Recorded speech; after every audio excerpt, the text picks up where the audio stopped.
need to be able to understand where they stand on the issue of education. Saying I'm going to give free education, even at primary and secondary school level, doesn't mean anything to me, because free education has to have, you know, specifics. I mean, it's not just free education, but free quality education. So I'm looking now at, you know, policy. What exactly will transform Nigeria? And to me, you don't need to reinvent the wheel.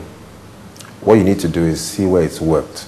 All right? So the Singapores of this world, the Ghanas of this world, the South Africas of this world, what have they done right? The Lagos states of this world, what has Fashola and Tinubu done right? What can you learn from them? You go to Delta State, for instance, I hear they have a very good due process office. So what can you learn from them? They have a very good sports establishment. They do very well when it comes to sports. What have they learned? What have they done right? So Nigeria is not a complete disaster. You know, there's a lot going right, and so you want to learn from the successes, but then also you want to look at the failures and correct them. So in my state, for instance, my governor, Amechi, God bless him, doesn't really want to hear what he's doing right. He wants to hear what he's doing wrong, and there are people who can tell him that.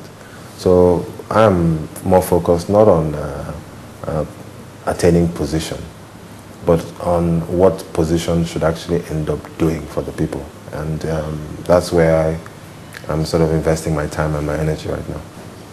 Are we good? Yeah. All right. There are some other issues you felt, you know, should be intricately addressed. Yes. Okay. So let's hear it. Well, you know, if we really take a minute to look at Nigeria actually isn't working. You know, some real courageous decisions have to be taken, and they have to be taken now. Minimum wage, perfect. Thank God for the minimum wage, because see, if the minimum wage discussion had not started, then there wouldn't have been an issue about revenue sharing formula, fuel subsidy, and the likes.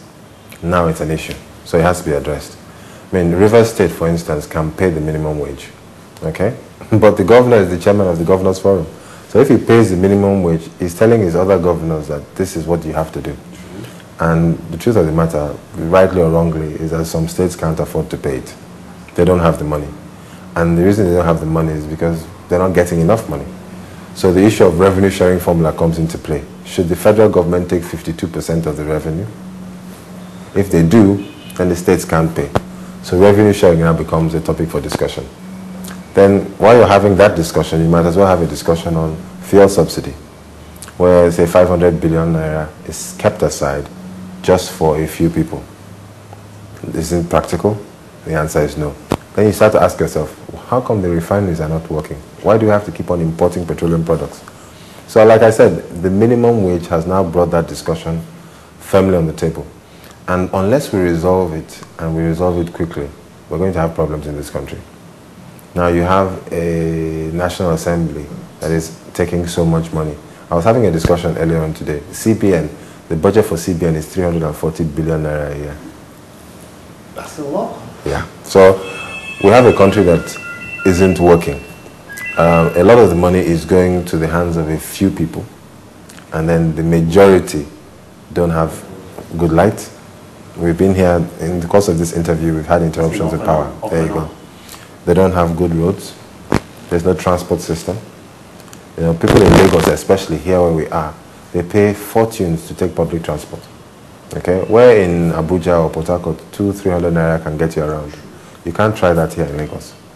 So public transport doesn't exist. You don't have power, so people have to feel, I mean, so are we talking, is this the same Nigeria for everybody? While some people are making billions, some people are living in abject poverty. It's unsustainable. So until government actually starts to address those issues, then I'm afraid that we're going to end up in a little bit of a crisis. And so I thank God for the minimum wage, and I hope that it will eventually be resolved. We hope and pray. I think we should We've got to pray.